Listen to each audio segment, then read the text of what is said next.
کہ میری امت کے لوگوں کی تین قسمیں ہیں. میری امت کے لوگوں کی، انسانوں کی تین قسمیں ہیں. ایک ظالم لنفسہ، ایک مقتصد، اور ایک سابق بالخیرات. تینوں کی تینوں جنتی ہیں. جی، ظالم لنفسہ کسے کہتے ہیں؟ سن لیجئے. ظالم لنفسہ کہتے ہیں کہ واجبات میں کوتاہی کرے. جیسے نماز کبھی پڑھ لیا، کبھی نہیں پڑھا، چھوڑ دیتا ہے. روزہ کبھی رکھا نہیں رکھا، زکوٰۃ دیا نہیں دیا. تو فرائض اور واجبات میں کوتاہی کرے ایک، اور کچھ حرام کام بھی کر لے، جیسے زنا ہو گیا، چوری ہو گئی، کچھ اور کام ہو گیا.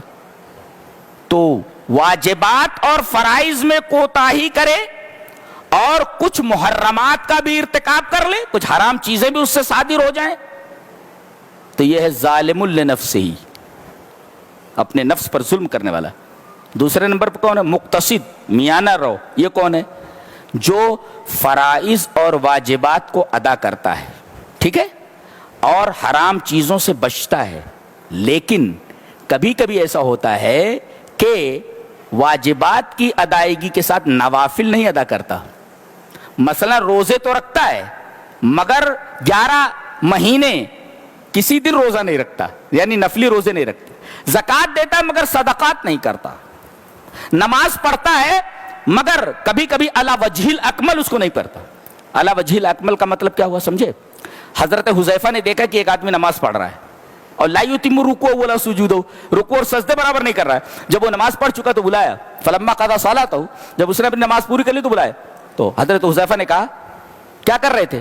بولے نماز پڑھ رہا تھا. بولے ما صلیت، تو نے نماز نہیں پڑھی.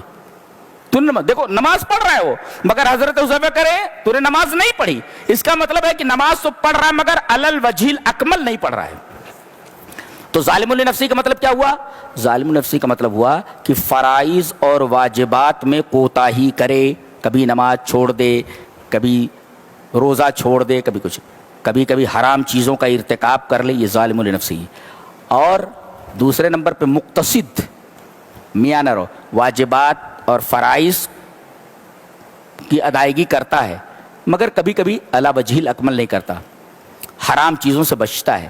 ہاں، نوافل وغیرہ نہیں کر پاتا. یہ مقتصد ہے. اور تیسرے نمبر پہ سابق بالخیرات، بھلائیوں میں سبقت کرنے والا. فرائض اور واجبات کو علی وجہ الاکمل کرتا ہے. نماز بھی اچھی طریقے سے ادا کرتا ہے اور نفلی نمازیں بھی پڑھتا ہے، نوافل بھی پڑھتا ہے. روزے رکھتا ہے، نفلی روزے بھی رکھتا ہے. زکوٰۃ دیتا ہے، نفلی صدقات بھی کرتا ہے. تو یہ سابق بالخیرات. اللہ فرما رہا ہے جنات عدن یدخلونہا، ان تینوں کو جنت میں ڈالا جائے گا. لیکن کیسے؟ ظالم لنفسہ